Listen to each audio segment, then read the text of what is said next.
Olá pessoal, tudo bem? Sou o professor Rodrigo Fraga, professor de Física, e estou aqui hoje para resolver a prova 2020.1 da UEC, a primeira e a segunda fase aqui nesse vídeo. Certo? Então, antes de mais nada, peço que compartilhem, se inscrevam no canal e deem o like, ok? Se gostarem da resolução, certo? Lembrando que tem várias outras questões aí feitas em vídeo, vocês podem acessar nas playlists aí do canal, certo? E bem, dúvidas ou sugestões podem colocar aí nos comentários mesmo, ok? Então, bem, vamos começar. Vou botando a questão na tela aí para vocês, certo? Vocês darem um tempinho para ler e aí vou resolvendo. Então, bem, primeira questão para vocês aí na tela. Certo? É uma questão falando basicamente, trabalhando com a lei de Ohm, certo?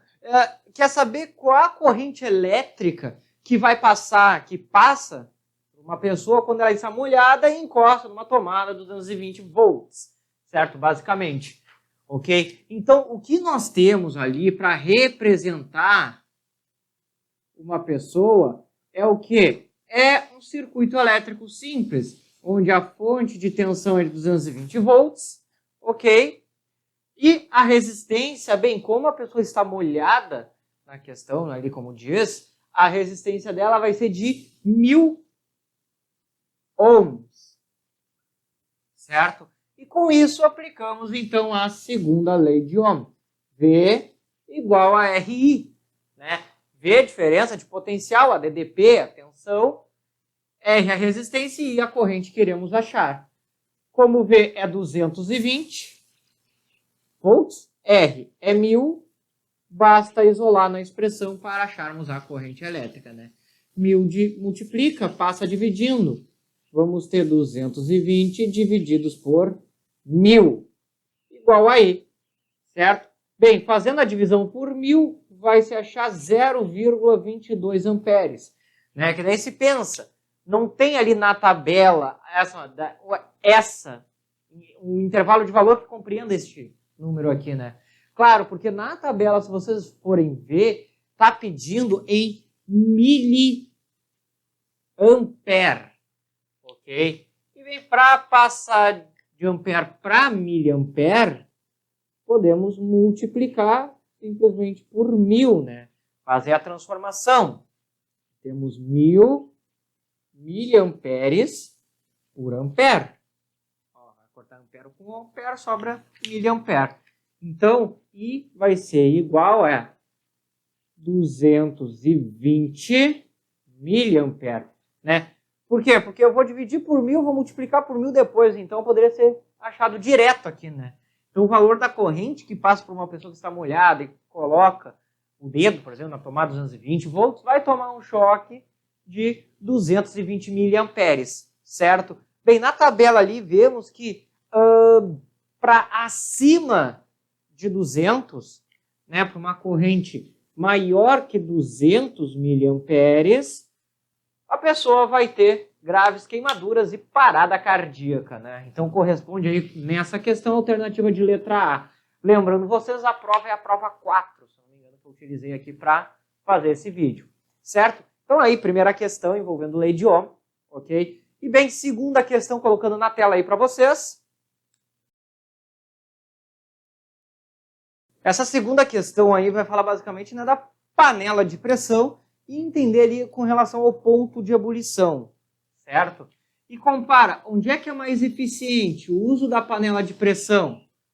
A nível do mar ou em uma certa altitude, acima do nível do mar? No caso diz no alto de uma montanha, ok? Então, o que ocorre? A panela de pressão é um aparato, é um utensílio doméstico utilizado basicamente para aumentar, ou melhor, diminuir o tempo de cozimento dos alimentos, certo? Consiste basicamente em uma panela que vai ser fechada, ok? De forma que o vapor dificilmente vai sair dali, certo? E isso aumenta o ponto de ebulição no interior da panela.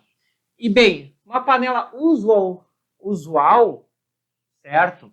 A panela boa, consegue manter a temperatura de ebulição no interior de 120 graus Celsius, né? Ebulição da água, certo? Enquanto no nível do mar, a temperatura de 100 graus Celsius. E no alto de uma montanha é um valor um pouco menor do que 100 graus Celsius, certo? Isso por quê? Porque à medida que a pressão atmosférica, ou melhor, à medida que eu vou aumentando a altitude, a pressão atmosférica vai diminuindo. Com a diminuição da pressão atmosférica, há também a diminuição do ponto de ebulição. É uma propriedade coligativa lá da química. Certo? Mas por quê? Porque, vamos dizer, com uma pressão menor é mais fácil, entre aspas, entrar para o estado gasoso. Então, o ponto de ebulição diminui. Certo? E, bem, onde é que eu vou ter uma eficiência maior na panela de pressão? Certo? Bem, vamos supor que no alto da montanha a temperatura seja de 90 graus Celsius. Um exemplo, tá? Exemplo, ok? Bem, o que acontece? Se eu for tentar cozinhar um alimento sem a panela, como pede a questão, a água eu vou ter no máximo 90 graus Celsius, enquanto a nível do mar, 100.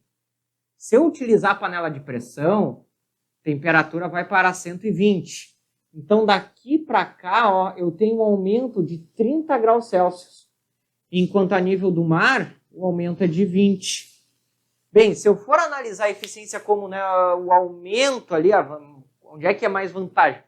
Não mais vantajoso, mas onde é que eu percebo mais eficiência, vai ser no alto da montanha. Por quê? Porque lá a temperatura de ebulição é menor, certo? Logo, pela temperatura de ebulição ser menor, eu vou perceber mais rapidamente a eficiência da panela de pressão. Ela vai ser mais eficiente lá, por proporcionar uma maior diferença de temperatura, certo? Mas a panela de pressão vai fazer o mesmo trabalho nos dois pontos, ok? Então a gente fica ali com a alternativa de letra B, no alto da montanha, pois a pressão atmosférica é menor que ao nível do mar. Essa questão letra B. Questão falando de pressão, certo? Bem, questão número 3 aí na tela está para vocês. Bem, essa questão vai falar basicamente do espelho convexo, né? O espelho que existe em alguns retrovisores de carros. Bem, como é que funciona um espelho convexo? O espelho convexo é um espelho esférico, ok? Cuja os raios de luz incidem na parte, vamos dizer assim, de fora da calota esférica que forma esse espelho, certo? É aquele espelho redondo que tem em fundo de loja, né? É o espelho convexo, certo? Bem, o que ocorre, né? Para todo caso de espelho convexo, certo? Nós vamos ter a imagem da seguinte forma. Se eu tenho um objeto a uma distância qualquer, né? E aqui colocar o foco do espelho convexo, certo? Sempre dentro do espelho. Qualquer raio de luz que incidir paralelo ao eixo principal, ao sofrer reflexão, vai ter a sua projeção passando pelo foco desse espelho. E qualquer feixe de luz que incida no vértice desse espelho vai sofrer a lei da reflexão normal ali, né? E se nós fizermos os encontros das projeções, é onde nós temos a nossa imagem formada, ok? E bem, nesse processo, claro, só lembrando, decorando os casos de espelhos convexos, consegue já resolver essa questão. Mas, observando essa imagem, se vê que temos uma imagem menor, temos uma imagem que a gente chama de direita ou direta e uma imagem virtual. Por quê? Porque essa é uma imagem que está, vamos dizer assim, dentro do espelho. Ou melhor, é uma imagem que está sendo formada pelas projeções dos raios de luz. Certo? O que significa que eu não consigo pegar essa imagem e colocar, né, no anteparo, eu não consigo projetar ela. Certo? Então, das alternativas, né, que pergunta, o espelho curvo tem a característica de formar imagens virtuais a partir de objetos reais. A letra A. Né? E já excluímos as outras alternativas. Formar imagens maiores. Não, a imagem é menor para todo o espelho convexo. Formar imagem real a partir de... Não, imagem é virtual. E convergir a luz refletida para um mesmo ponto. Vemos aqui, ó, por esses dois exemplos, que os raios de luz não estão convergindo. Não, eles divergem. Ok? Então fica realmente com a letra A, certo? Bem, questão de número 4. Bem, questão envolvendo lupa aí, mas tem que tomar muito cuidado com o que está sendo informado na questão, né? Temos ali a situação de que desenhar aqui o olho, aqui posso desenhar pupila, certo? Fazer até menor isso aqui, verdade?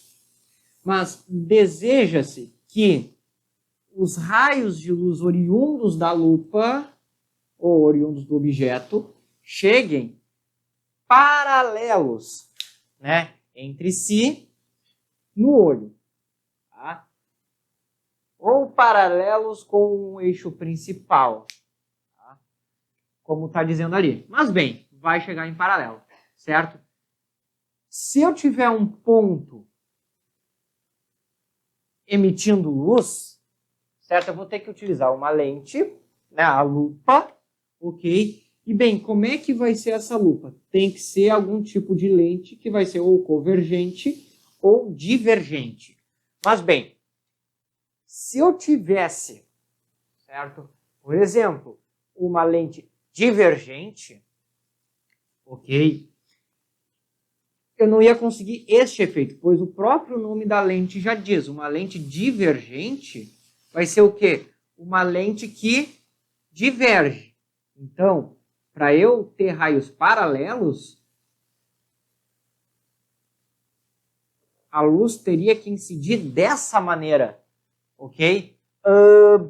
E isso aqui caracterizaria algum objeto muito extenso. Então, não posso usar uma lente divergente, certo? Justamente porque eu não tenho como ter raios paralelos de uma lente divergente a partir de um objeto pontual, um objeto pequeno. Não, o objeto tem que ser grande para eu conseguir ter esses dois extremos e fazer isso com a lente. Então, logicamente, a lente que nós iremos usar é uma lente convergente. Tá? Nossa primeira alternativa aí temos então uma lente convergente. Bem, eu quero que os raios cheguem em paralelo. Para eu saber disso, eu vou fazer a incidência oposta, né? Eu vou incidir os raios paralelos e eu vou ver o que acontece, né? Conhecendo as propriedades das lentes, os raios que incidem paralelos ao eixo principal, ao sofrer a refração na lente, elas vão ter desvios da trajetória de forma que esses desvios vão passar pelo foco desta lente. Agora bem, se eu quero o caminho oposto, eu não quero que os raios incidam em paralelo, não, eu quero que eles saiam paralelos. Bem, é só eu fazer o caminho oposto, né? Para sair paralelo, basta que eles saiam, ou melhor, que eles passem pelo foco. E qual é o melhor jeito de eu ter certeza que isso vai acontecer? Colocando o objeto exatamente no foco daquela minha lente convergente, né? Que daí os raios vão chegar em paralelo como deseja a questão, certo? Então ali a gente fica com a letra a letra C, convergente, e o ponto do objeto coincidente com o foco, certo? Alternativa de letra C aí na questão. E questão abordando lentes esféricas, certo? Entender as propriedades ali, principalmente do foco, ok? Para resolver essa questão. Então, indo para a próxima, número 5. Bem, vai perguntar basicamente ali questão de densidade, certo? Bem, não tem muito o que dizer, mas dá para explicar aqui um pouco, que ocorre o seguinte, né? Como temos, pensando aqui um recipiente, uma certa quantidade de água, ok? Bem, o objeto imerso, certo? vai sofrer a ação de duas forças. Uma, a força peso, e outra, a força de empuxo. Peso devido à ação gravitacional e empuxo devido à interação, ao deslocamento do líquido ali naquela região. Ok? Bem, o empuxo é igual à densidade do líquido, G da gravidade, e o volume submerso. Agora, peso, eu posso dizer, de certa forma, que é a densidade do objeto, certo? O volume do objeto e o G da gravidade, certo? Lembrando que densidade vezes volume é igual a massa. Então, eu só fiz essa substituição, ok? Bem, como o objeto está totalmente imerso, tanto V quanto VO quanto VS serão iguais, assim como os Gs. Então, se eu comparar esses dois, comparando eles, eu vejo, bem, a única coisa que eles podem ter diferente são as densidades. Então, se o peso for menor do que a força de empuxo, vemos que o empuxo sendo maior, esse corpo vai tender a subir até um ponto que vai acabar flutuando na água, né? Boiando. Certo? Mas para isso acontecer, a densidade do objeto tem que ser menor do que a do líquido. Então a gente vê aqui que a noção de questão de se vai boiar ou não é justamente pela densidade, independente de onde esteja, né? Eu posso colocar esse objeto mais fundo, mais acima, mas o empuxo vai atuar sempre da mesma forma, certo? Então a gente vai ter ali a letra D, independente das suas hipóteses, o poluente flutuaria se sua densidade fosse menor que a da água, certo? Justamente, não interessa dar o ponto de partida, de onde é que surgiu o poluente. Se ele tiver uma densidade menor, ele vai flutuar, ok? As outras questões ali dizem, independente da densidade, Bem, não, porque a condição de flutuar é dependente unicamente da densidade, da comparação de densidade entre os dois, certo? Então a gente fica com a letra D aqui de resposta, certo? A questão de número 5 aí. Bem, botando a número 6 para vocês agora. Bem, aí essa questão ele vai basicamente perguntar o porquê do ferro, o que pode fazer, qual característica do ferro faz com que ele tenha uma sua temperatura sofrendo uma variação maior do que a do concreto. Bem, aí nós vamos trabalhar lá com uma quantidade de calor chamada quantidade de calor sensível, né? Que vai depender de 3 fatores, certo? Massa, calor específico e variação de temperatura. Só que, bem, nós temos aí nessa situação 2 blocos de mesma massa, como diz a questão, né? 2 blocos de materiais de diferentes massas e de mesma massa, certo? Uma de ferro e a outra de concreto. Vão sofrer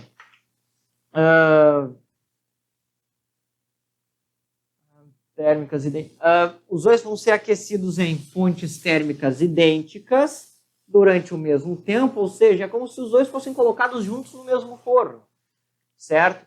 Bem, daí os dois vão receber uma certa quantidade de calor proveniente dessa fonte, tá? Então eles estão recebendo ali uma quantidade de calor, ok? E bem, o que vai definir a variação de temperatura, certo? Massa, calor específico e a própria quantidade de calor recebida, ok? Bem, vemos dessa expressão que ΔT é igual a quantidade de calor sensível divididos por massa vezes calor específico, né? O que eu fiz? Eu peguei esse valor aqui, que está multiplicando ΔT, e passei dividindo, né? Bem, o que ocorre? Quanto maior for, como essas duas grandezas são iguais, quanto maior for o calor específico, maior é o denominador da minha fração. Ou seja, maior é o divisor, de forma que menor será a variação de temperatura, né? Ou até melhor, o que é o calor específico? É o quanto de calor eu preciso para sofrer uma certa variação de temperatura. Quanto maior o calor específico, maior a quantidade de calor necessária para variar a temperatura. Certo? Então, neste caso, como o ferro tem uma variação de temperatura maior, significa que ele precisa de menos calor, né? Ele precisa de uma quantidade de calor menor comparado com o concreto. Então, eu posso dizer que o calor específico do ferro é menor que o calor específico do concreto. De forma que daí, então, com uma quantidade menor de calor específico, é mais fácil ele ter a sua temperatura variada, né? Então, aí a gente fica com a resposta, letra B, menor calor específico comparado com o concreto. Certo? Essa é a propriedade aí do ferro. Ok? Então, questão envolvendo quantidade de calor, o calor sensível, não precisando se remeter à fórmula, né?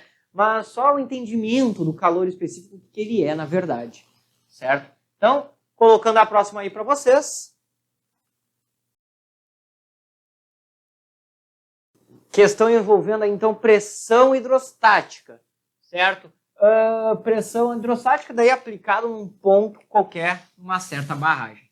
Então, vou fazer uma representação de uma barragem aqui. Certo? E uma versão simplificada, né? E ali uma certa quantidade de água. Ok? Bem, a pressão hidrostática, sabe-se que ela é igual a um produto de densidade do líquido, vezes aceleração da gravidade, vezes H, que é dito a profundidade. Né?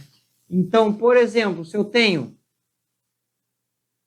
dois pontos, H1 e H2, tá? Dois pontos que se referem a uma certa profundidade, ok? Vemos por aqui que a pressão hidrostática ela é proporcional à profundidade. Então, se H2, neste caso, é maior que H1, eu posso dizer que a pressão em 2 também é maior do que em 1. Ok? Justamente pela profundidade. Então, quanto maior a profundidade, maior a pressão hidrostática naquele ponto. Né? Maior a pressão aplicada no ponto. Ok? Então, para essa questão, a alternativa seria a letra B. É maior em pontos o fluido que tenham maior profundidade. Né? A pressão é maior em pontos mais profundos.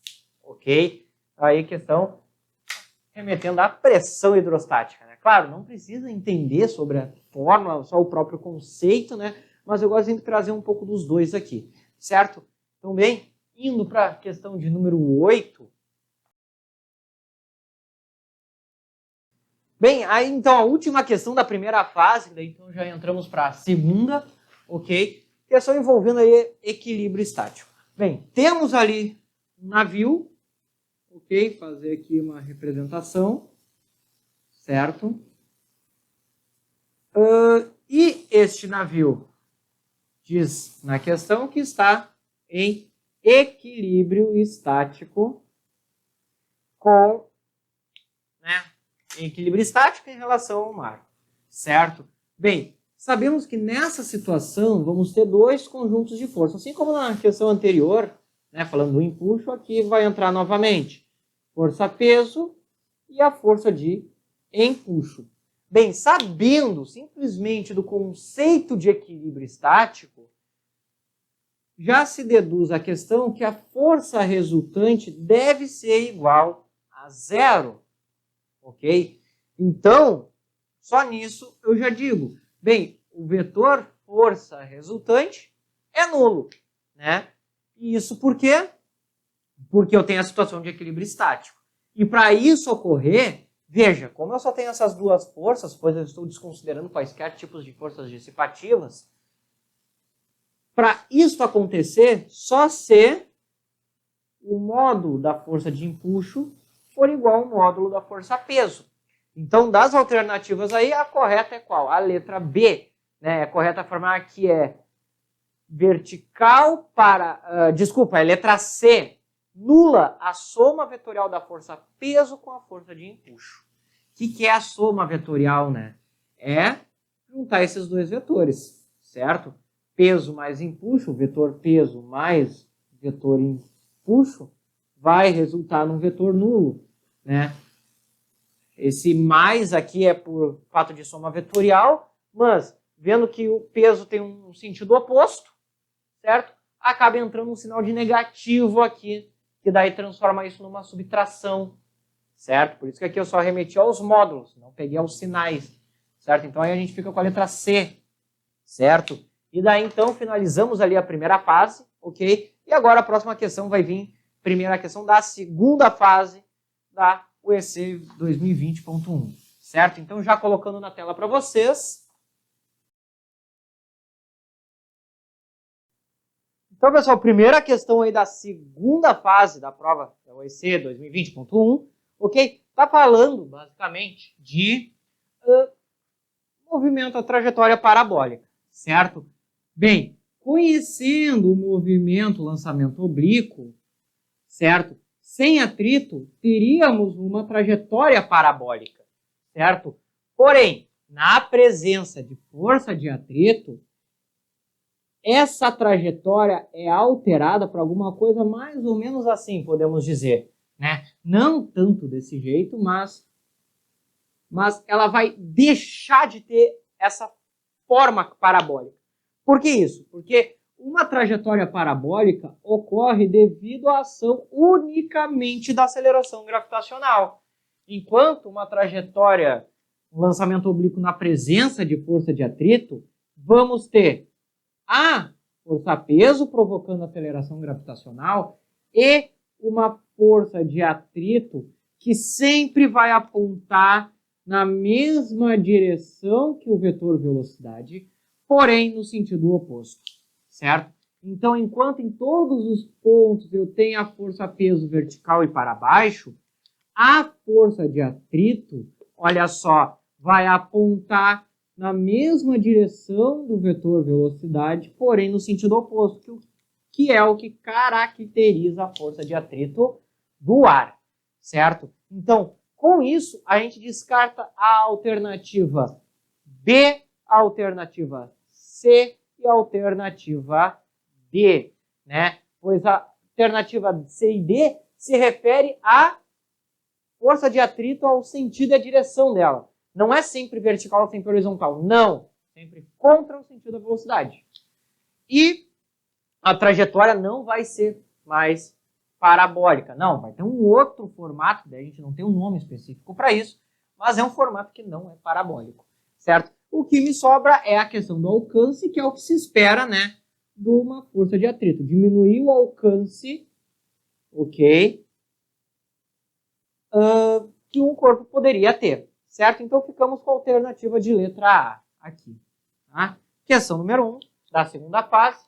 Bem, botando na tela aí para vocês a segunda questão. A segunda questão já vai falar, né, um ponto importante aqui é, ele pede sobre o trabalho. Só que, como é que nós podemos encontrar o trabalho? Como não temos força nem deslocamento, trabalho só pode ser variação da energia cinética, certo? Porque é a única informação que nós temos, ok? E bem, um ponto importante de se o trabalho vai ser nulo, não tem como calcular, ou se vai ter um certo valor, né, entre os intervalos de t e 2t. Na questão informa que no intervalo t, a energia cinética tem um valor E. E no intervalo 2t, essa energia tem valor 4E. Bem, o trabalho, então, entre os intervalos de t a 2t, né, não estou pegando lá do início, no ponto zero, não, eu já estou partindo no ponto t. Vai ser a variação da energia cinética, ou seja, 4E menos E. Tendo, então, 3E de trabalho sendo realizado, certo? O que vai condizer com a alternativa de letra C aí nessa prova. Essa prova, se não me engano, é a prova 4, ok? Alternativa C. E com isso já conseguimos excluir todas as outras alternativas, pois o trabalho tem um valor, não é nulo, e eu consigo encontrar ele, né? Então, letra C, certo? Bem, botando a próxima questão na tela. A questão fala sobre o elevador, né? Bem, o elevador, a forma mais simplificada que foi dada aí na questão, formada por uma polia fixa, que de um lado tem um contrapeso, que eu vou chamar de C, e do outro temos a cabine, que eu vou chamar de E, o próprio elevador, né? No movimento de subida do elevador, bem, em consequência, vamos ter a descida do contrapeso, certo? Uma coisa que eu posso afirmar diretamente é este contrapeso, a própria questão não fala, este contrapeso vai ter uma massa que não vai ser igual à massa do elevador. Até porque o elevador, posso dizer que é um corpo que vai ter uma massa variável. Por quê? Porque volta e meia vai ter, né, pessoas diferentes entrando ali, certo? Então esse contrapeso não vai ter sempre a mesma massa do elevador, certo? De forma que o motor, né, vai ter que fazer trabalho aí de subir ou descer. Tá? Não é justo sempre só o contrapeso. Ok? Então, a primeira coisa que eu posso dizer é que o trabalho realizado pelos dois, né, o total pelos dois, não tem como ser nulo, certo? Porque isso significa dizer que a força e o deslocamento sobre eles serão os mesmos. Só que isso não é verdade, pois temos a força de tensão, pode ser a mesma, porém os pesos são diferentes. Pesos diferentes em deslocamentos diferentes, trabalhos diferentes, né? O que pode acontecer de ser total nulo, mas no momento de velocidade constante, certo? É o trabalho do elevador, do contrapeso e do motor, tá? Serem nulos. De uma forma assim, mas numa situação onde eu começo com uma velocidade e termino exatamente com a mesma. Ok? Então, não pode ser letra A. Bem, outra questão diz com relação à energia cinética. Energia cinética depende da massa e da velocidade. Embora os dois eu possa considerar que tenham velocidades iguais, certo? Eles vão ter massas diferentes. Então, mesmo assim, mesmo com a mesma velocidade, a energia cinética ainda vai ser diferente. Tá? Outro ponto fala com relação à energia potencial gravitacional. Bem, energia potencial gravitacional é o produto da massa pela aceleração gravitacional pela altura que esse corpo está submetido. Se o elevador está subindo, a altura que ele está submetido em relação a um ponto qualquer, bem, está aumentando. Se a altura aumenta, a energia potencial gravitacional ela tem que aumentar também. Ou seja, não é decrescente. E aí ficamos com a última, né? Olha só, a força-peso para os dois é vertical e para baixo. O elevador está subindo. Como o elevador sobe e a força-peso é para baixo, a força está no sentido oposto ao deslocamento. Então, eu posso dizer que o trabalho realizado pela força-peso do elevador é negativo, né? Porque está contra o sentido de deslocamento. Já o contrapeso, olha só, ele está se deslocando para baixo na mesma direção em sentido da força-peso. Então, o trabalho realizado pela força-peso do contrapeso é positivo. Então, a gente fica aí com a alternativa de letra D. Certo? Então, botando aí agora a questão de número 4 para vocês. Questão que vai falar, né, de um astronauta numa nave. Bem, inicialmente, pensando numa nave espacial, tá? Desenha aqui. E logo aqui, um astronauta, fazer uma representação bem simplificada dele, em contato. No sistema, no referencial adotado, estes dois estão em repouso. Então, o momento linear do sistema aqui é nulo, certo? Bem, no momento em que o astronauta empurra a nave, certo? O astronauta sai do transporte sem propulsão, apenas empurrando a nave, ok? Ele aplica uma força na nave. Pelo princípio da ação e reação, ele vai sofrer uma força de mesma intensidade e sentido oposto, ok? De forma que, após isso acontecer, o astronauta vai se deslocar para uma direção, desenhar ele aqui, com uma certa quantidade de movimento, que eu vou dizer que é menos Q, menos pelo sentido, né? E a nave vai também se deslocar em sentido oposto, com essa mesma quantidade de movimento, porém positivo. De forma que o total entre esses dois, né, já que o sistema é o astronauta e a nave, vai ser menos que, mais que. Vai se manter nulo, né? Claro, quantidade de movimento tem que saber que é o produto, massa vezes velocidade, certo?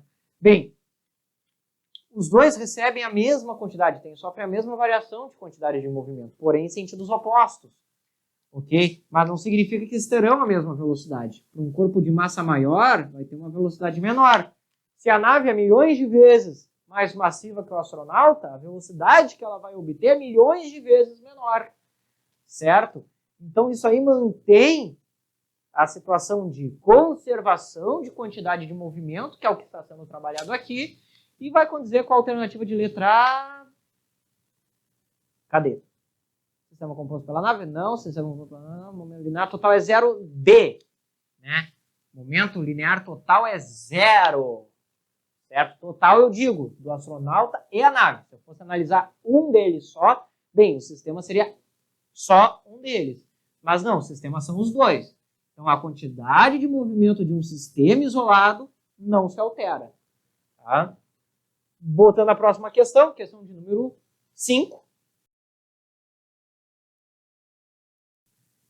Tá? A questão vai falar aí, basicamente, de uma queda de uma escada. Tá?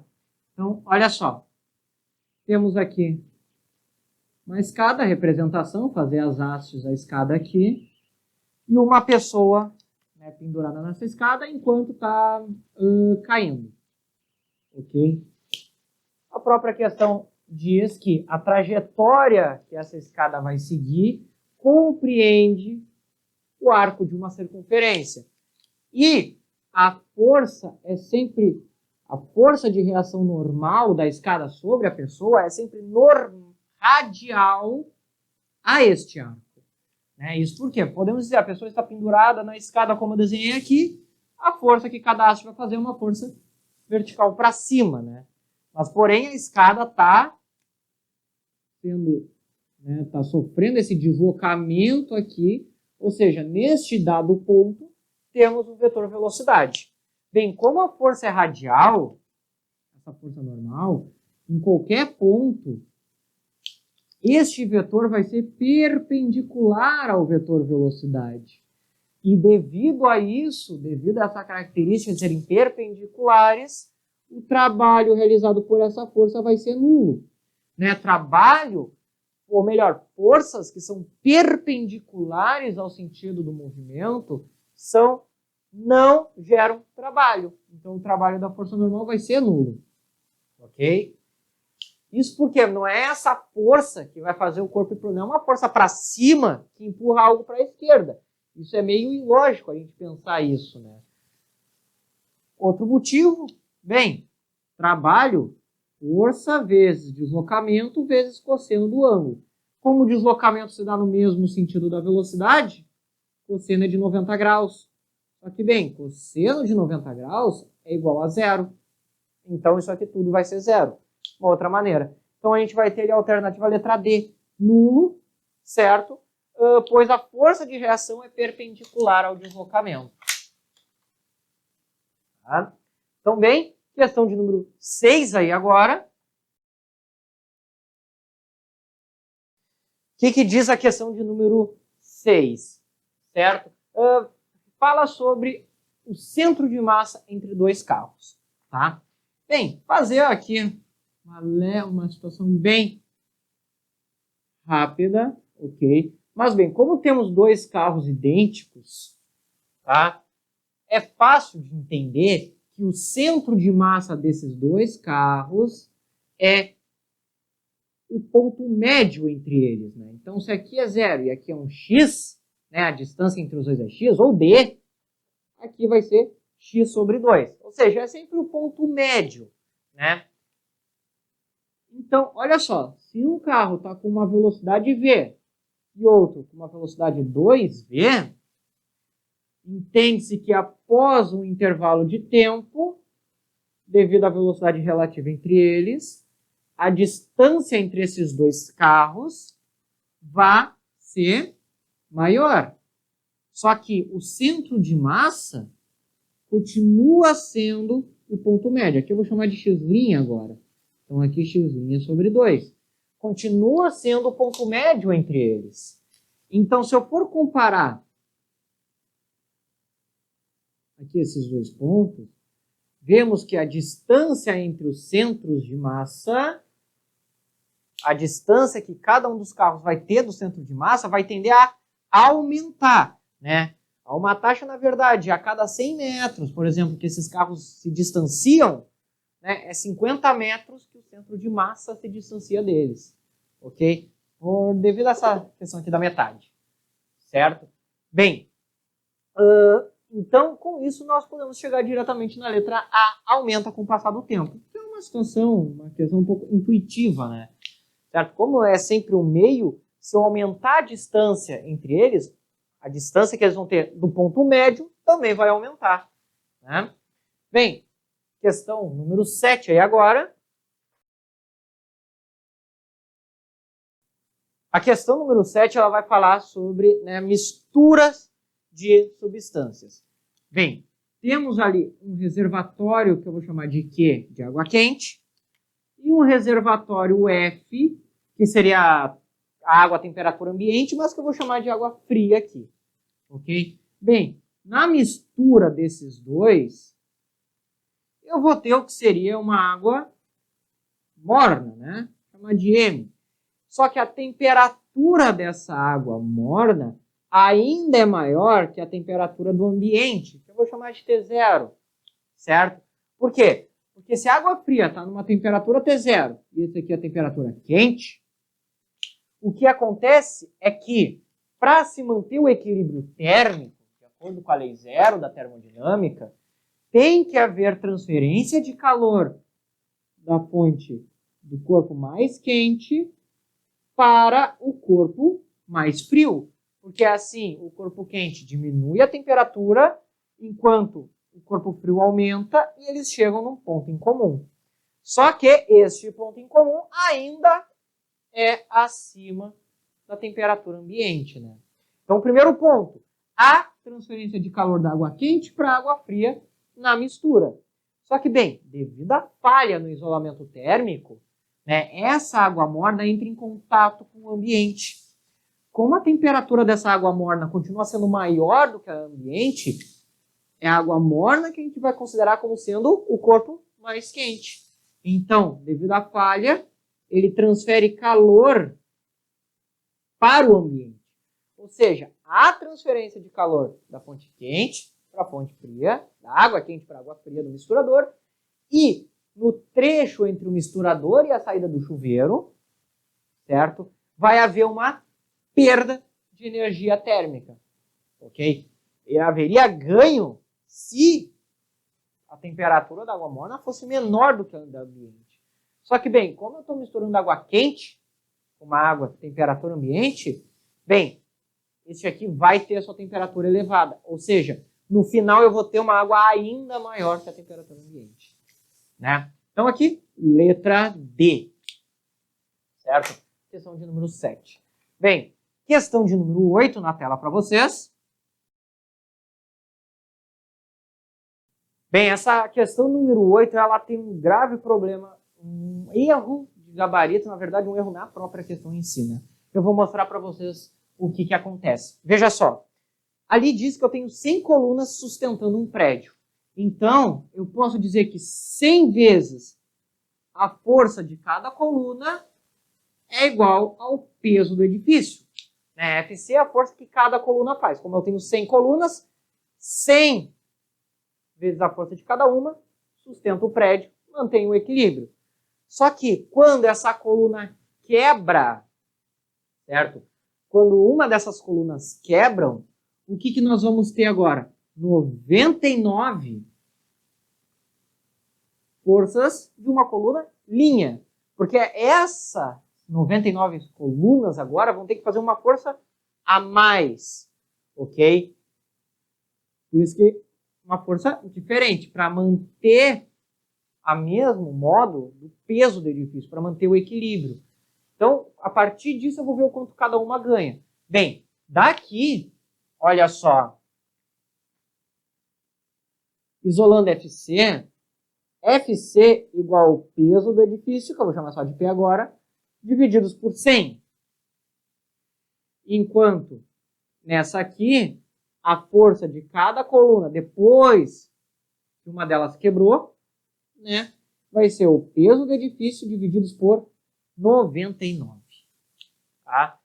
Então, eu quero dizer a força que cada coluna restante recebe. Certo? Bem, isso aqui é a força que uma coluna recebe antes, e isso que uma coluna recebe depois. Né? Então, o que ela vai receber, a variação de força, é a força final menos a inicial. Ok? Né? O que ela está tendo que fazer, o que cada coluna está tendo que fazer naquele momento, menos o que cada uma estava fazendo. Certo? Então, cada coluna vai ter essa variação de força, que vai ser o que, então? P sobre 99 menos P sobre 100. Fazendo aqui, né, produto de MMC, vamos ter o quê? Aqui, 9.900 e aqui 100 menos 99P, que dá direto P. Então, ou dá para fazer melhor, né? Aqui vai dar 100P menos 99P. Aí, cada um vê produtos denominadores, produto cruzado, divide embaixo, multiplica em cima, cada um tem um jeito de fazer a soma de fração, mas bem, este resultado vai dar uma variação de força ó, de P sobre 9.900, né? Ou seja, cada coluna, na verdade, recebe, né, uma força que representa o quê? 1 por 9.900, né, do peso do edifício. Esse é o incremento que cada coluna faz, né? O gabarito oficial estaria ali na letra C, certo? E daí eu poderia dizer que é o incremento de força que é dado a mais no total das colunas. E daí sim, eu poderia multiplicar por, no caso 99, mas como eu quero aproximar, multiplica por 100.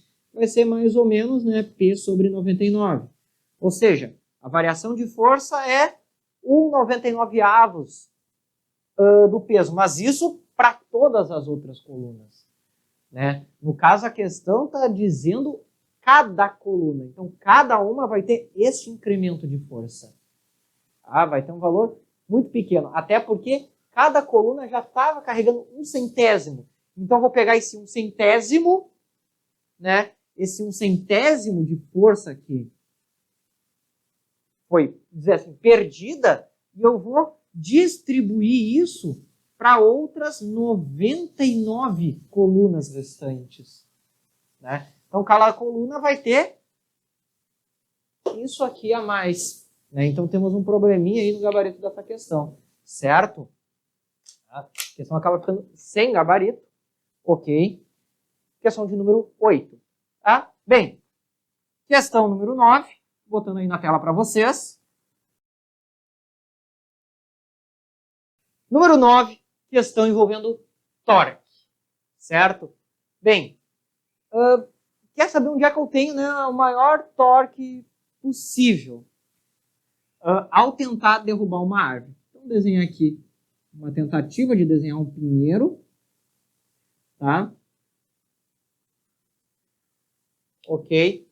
E bem, o ponto de tombamento vai ser próximo ao solo. Então, este aqui vai ser o nosso eixo de rotação, né? A força que eu vou aplicar vai ser num ponto, tá? Pensando numa pessoa, vai aplicar um empurrão aqui, vai aplicar uma força. Esta força vai ter uma certa distância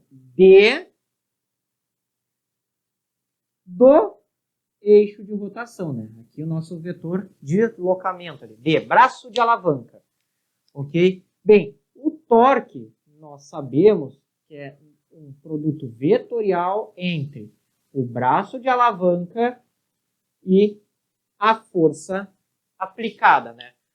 A força aplicada e o braço de alavanca é a distância do eixo até o ponto onde a força é aplicada, ok? Bem, para o maior torque possível, duas uma, ou eu aumento a força ou aumento essa distância. Então, no ponto mais alto possível do pinheiro, é onde eu consigo o maior torque possível. Então, ficamos com a letra A, o mais distante possível do solo. Letra A. Tá? Questão aí número 9. Indo para 10, na tela para vocês. Bem, a questão está falando aí de espelho, e não só espelho, mas reflexão e refração ao mesmo tempo, né? Bem, vamos analisar. Temos o seguinte, temos a superfície metálica refletora, né, inferior, e acima dessa superfície temos uma camada de vidro transparente, mas que acontece uma reflexão parcial, certo?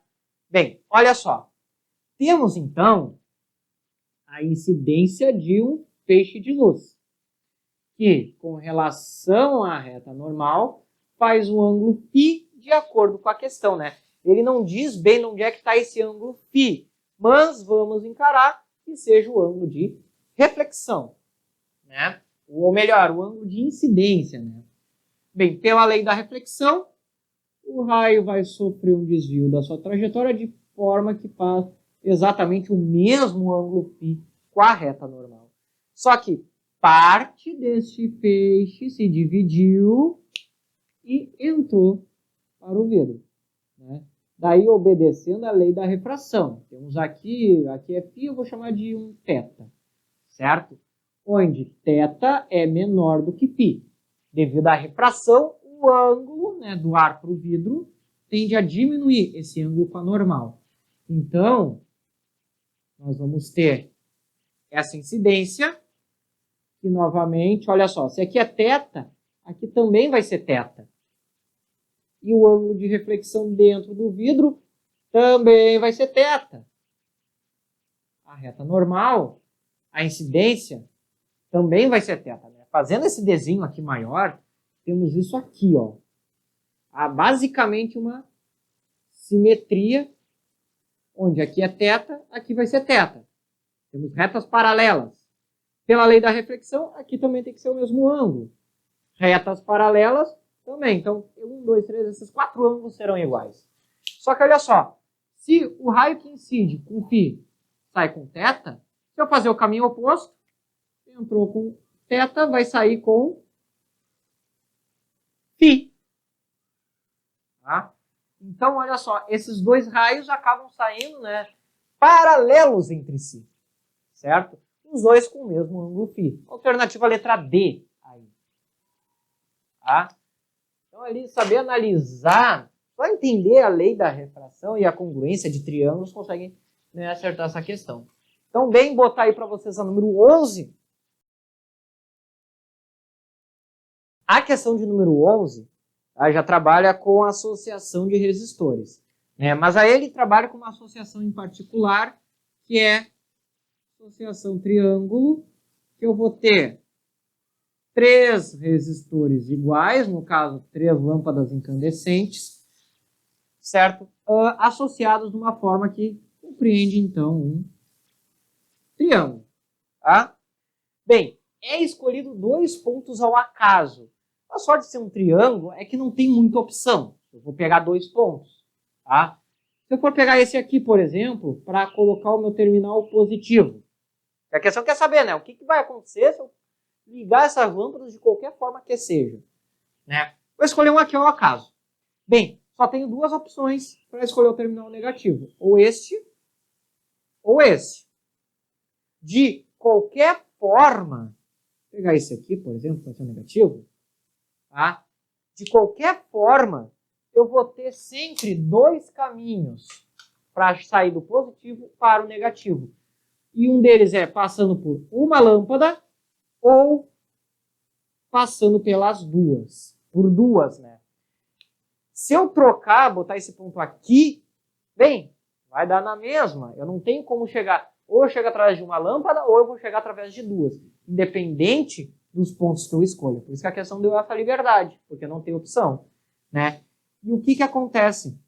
Olha só, o que eu vou ter, de certa forma, é uma associação em paralelo entre dois ramos. Só que um ramo com uma resistência que eu vou chamar de R e outro ramo com uma resistência de 2R, certo? Daí, entendendo das associações de resistores, sabe-se que com maior resistência eu tenho menor corrente elétrica. Então, se por aqui vai passar uma corrente I1, nesse primeiro lâmpada, aqui passar uma I2, eu sei que a corrente I1, por passar em apenas um resistor, vai ser maior que a corrente I2, que passa por 2, ou seja, tem uma resistência maior aqui, né? A corrente I1 sendo maior, bem, eu vou ter um brilho maior nessa lâmpada. As outras duas, um brilho menor. Então, de qualquer forma que aconteça, eu vou ter sempre uma lâmpada mais brilhante que outras duas, certo? Ou, né, duas lâmpadas com um brilho menor. Então, a gente fica com a letra D, certo? Duas lâmpadas terão menor luminosidade do que uma terceira, certo? Explicando aqui a associação dos resistores, né? Olha só, temos uma resistência de 2 R's, correspondente a duas lâmpadas, e uma resistência de R. Tá?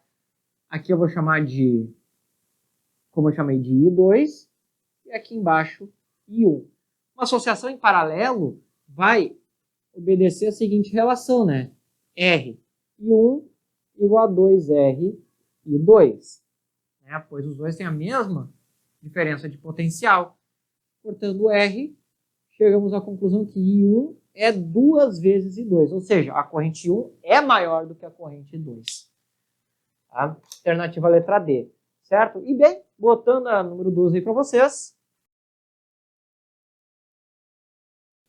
A número 12 também fala, né, de resistência elétrica, de associação de circuitos, ok? Só daí fala de um conjunto, 100 lâmpadas. Tá?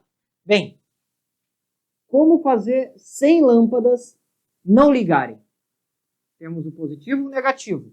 Se nós tivermos uma associação em série entre elas, e uma dessas lâmpadas falhar, queimar, né, eu vou ter um caminho aberto, de forma que o restante das lâmpadas não vai conseguir acender também. Né? Então, associar 100 lâmpadas tudo em série, basta uma queimar para todas as outras não acender. Mas não é porque elas não queimam. Não, é porque uma delas acabou deixando o circuito aberto. Né? Então, se for ligadas todas em séries, o enfeite não vai acender. Né? O que condiz com a letra C ali. Né? Não tem como acender. Certo? Se tiver tudo em série. Mas, bem, uma outra forma, se eu ligo em paralelo, vou deixar o terminal positivo, aqui uma resistência, aqui outra, né? Não vou fazer 100 aqui, certo? Fazer duas só, que também é a mesma lógica, certo? Se uma dessas lâmpadas queimar, abrir o circuito aqui. Só que, ó, eu consigo tendo um circuito fechado na outra lâmpada. Então, o circuito paralelo vai fazer o quê? Que uma lâmpada não dependa da outra. Né? Uma pode falhar, a outra vai continuar funcionando. Então, se eu conseguir, de certa forma, ligar todas essas 100 lâmpadas em paralelo, né, eu consigo manter o enfeite acendendo, por mais que uma lâmpada queime, sem prejudicar as outras. Certo? Então, a gente fica com a letra C e a questão. Tá? Bem, 13. A 13 fala já do comprimento de onda, né? Bem, não precisamos fazer um cálculo aqui. O comprimento de onda a gente pode calcular da seguinte forma. Velocidade ela é igual ao comprimento de onda vezes a frequência dessa onda. Então, se eu quiser calcular o comprimento de onda a partir dessa expressão, eu vou ter que isolar o próprio, né? Isolar o lambda. De forma que lambda vai ser, então, V sobre F. Peguei esse F e passei dividindo, né? E, bem, olha só o que eu tenho aqui. Como o F está no denominador, quanto maior for ele, né? Maior o denominador, menor vai ser o meu comprimento de onda. Comprimento de onda e frequência são grandezas inversamente proporcionais. Ou seja, quanto maior um, menor o outro. Certo? Então, quem é que vai ter o maior comprimento de onda? Certo? O sinal que tiver menor frequência. Menor frequência significa maior comprimento de onda. Certo? Bem, então, eu posso dizer que o comprimento de onda da faixa inferior, né, da faixa inferior de frequência. Então, a menor frequência tem o maior comprimento de onda. Então, o comprimento de onda da faixa inferior é maior que o comprimento de onda da faixa superior. Certo?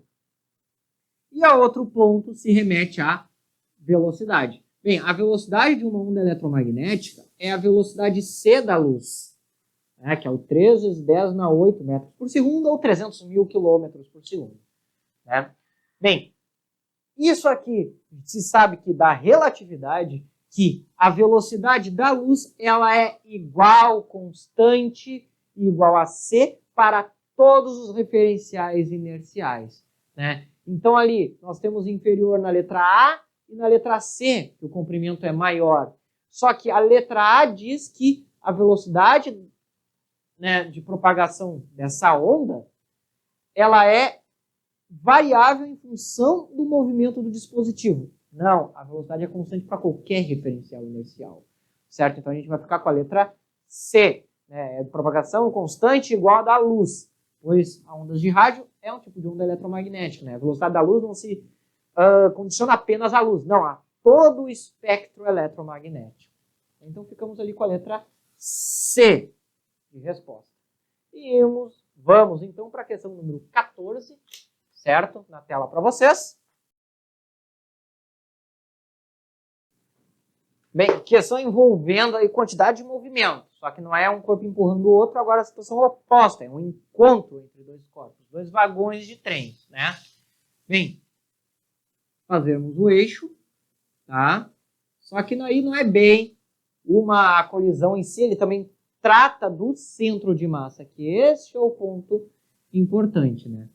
Então, veja, temos aqui uma posição, a 0 e x, tá? Esses dois vagões, eles estão exatamente com a mesma velocidade e têm exatamente a mesma massa, né? A diferença é que estão em sentidos opostos. Como os vagões são iguais, podemos aproveitar a ideia da outra questão falando sobre os carros, que o centro de massa vai ser o ponto médio entre eles. Ótimo. Enquanto eles se aproximam, o centro de massa continua sendo o ponto médio. Só que eles estão exatamente com a mesma velocidade. Então, o que vai acontecer? Eles vão sempre se aproximar da mesma maneira deste centro de massa. De forma que o centro de massa vai ficar fixo nesse ponto até o momento da colisão, né? Pelo menos, certo? Porque se este aqui se aproximar a 3 metros, esse também se aproxima a 3 metros. Então o centro de massa não desloca para lado nenhum. É diferente de corpos com velocidades diferentes, né? Então o centro de massa desses dois vagões, né, desses dois trens ali, que ele está chamando, o centro de massa ali, desses dois veículos, vai se manter na mesma posição, né? Então, o centro de massa não se deslocou até o momento, até a ocorrência da colisão. É o que a gente pode afirmar, letra B, certo? Depois da colisão, né, não sabe o que pode acontecer ali, né? Devido a algum outro agente externo, certo?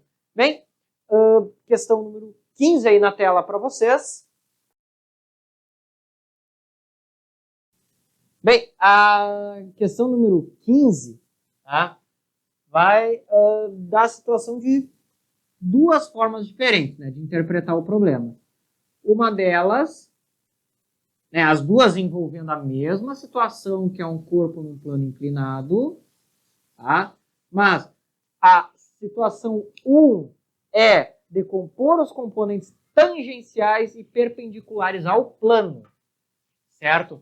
Então, o que nós teremos aqui? Na situação 1, uma força de atrito, vou fazer aqui já, que é sempre sentido contra ao deslocamento, né? Então é paralela à pista. E a força peso seria vertical para baixo. Mas eu vou decompor essa peso em uma PY, perpendicular ao chão, e PX, paralelo ao plano. Né? Essa é a situação 1. A situação 2, eu quero componentes verticais e horizontais. Então, primeiramente, vamos ter só o peso vertical e vamos ter uma força de atrito Y e uma força de atrito X. Certo? Porque eu vou pegar este vetor, ó, e decompor numa vertical e uma horizontal. Eu vou separar eles. Então, é isso que eu vou ter na situação 2. Certo? E bem, então isso aí fica de resposta. A alternativa de letra A é correto afirmar que letra D, que o vetor força-peso da massa tem duas componentes e a força de atrito uma. Duas por quê? Porque eu tenho uma X e uma Y. Certo? Porque esse vertical aqui, ó, eu vou decompor. Certo? Então ficamos com a letra D ali. Certo? Bem, na tela para vocês a questão de número 16. Bem, a questão 16, tá? Ele quer saber qual é o dispositivo eletrônico capaz de armazenar carga. Né? Qual entre aqueles 4, ou aqueles 3 que são dados. Né? Então, temos ali o indutor, dado pelo símbolo, este aqui num resistor, né? O resistor,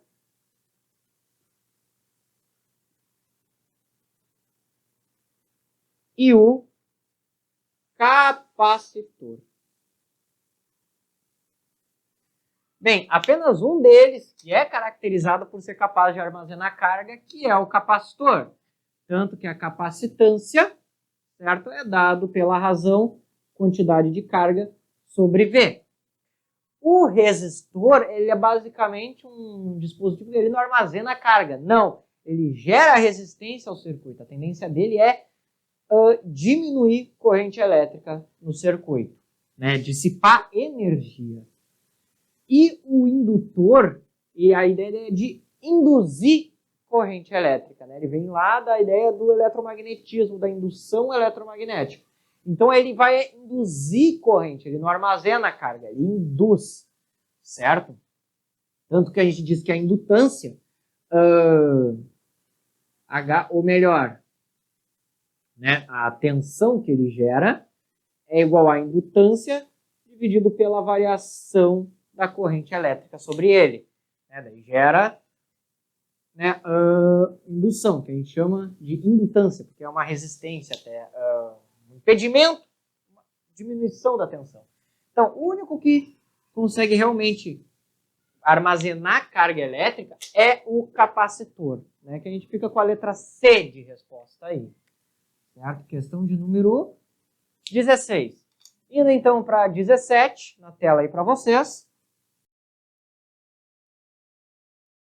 Bem, a 17 ele basicamente quer saber qual é a dimensão, a unidade de medida dos fatores de multiplicação, dos prefixos, dos multiplicadores, né? Bem, megahertz é o equivalente a 10 na 6 Hz. Isso porque mega, quilo, mili, giga, vários outros, eles são simplesmente multiplicadores. São apenas um valor a se multiplicar. Logo, são adimensionais. Ou seja, eles não têm unidade de medida. Ok? Eles são apenas um valor, uma forma que eu tenho de minimizar ou de abreviar aquele número. Em vez de usar 10 na 6, eu uso mega. Né? Então ficamos com a letra B. Adimensional. Simplesinha. Né? Indo agora, botando aí na tela para vocês o número 18. Bem, a 18 está basicamente perguntando, né, por que a fumaça sobe, certo? Já sabemos, isso já, a questão envolvendo lá na primeira fase, a questão envolvendo petróleo, o vazamento de óleo, né, de que o corpo tende a subir quando a força de empuxo é maior do que a força peso. Então o corpo tende a subir, módulo, né? Desculpa. Certo? E isso ocorre quando a densidade, no caso do líquido, posso dizer agora do meio, é maior que a densidade do corpo que está nesse meio. Né? Só que agora, quando a gente trabalha com gases, bem, o que a gente pode dizer? A gente pode dizer que o ar atmosférico é o nosso meio e a fumaça do incêndio é aquele corpo. E o que a fumaça do incêndio vai fazer? Bem, vai subir, né, que é o que a questão afirma. Mas por que ele sobe? Se eu pensar dessa ideia, é porque a sua densidade é menor. Então, por que a fumaça sobe? Né? Por ter menor densidade que o ar acima do incêndio. Né? Alternativa letra B. Nossa resposta. Ok? Essa questão do empuxo ele também vai se aplicar a gases. Claro, não exatamente dessa forma a lei, mas tudo aquilo que é menos denso do que um certo meio tende a subir, né? Quando se tem um campo gravitacional. Ok? Então, B, indo para a questão número 19, penúltima questão da prova. Bem, então aí depois de tantas questões, a gente vai ter uma que realmente vai ter algum cálculo assim para se fazer, né? Um cálculo que tem que achar uma expressão, que basicamente ele quer entender qual é o ângulo máximo, ou melhor, qual é a distância máxima que alguém consegue observar na linha do horizonte, né? Claro, fazendo uma situação exagerada, tá? Temos uma pessoa de altura H. Aqui temos o raio da Terra R, certo? Essa é a situação, né? A altura H em cima dos olhos. E bem, quão longe ela consegue observar, né? Bem, se eu traçar um raio que sai, ou melhor, uma linha que sai do olho dessa pessoa, o máximo que ela consegue ver é a distância de um ponto, ó, cuja essa reta seja tangente à superfície. Né? Ou seja, aqui temos uma distância R e aqui vamos ter um ângulo de 90 graus. É o quão longe uma pessoa consegue enxergar. A distância. Para, que eu exagerei bastante, né?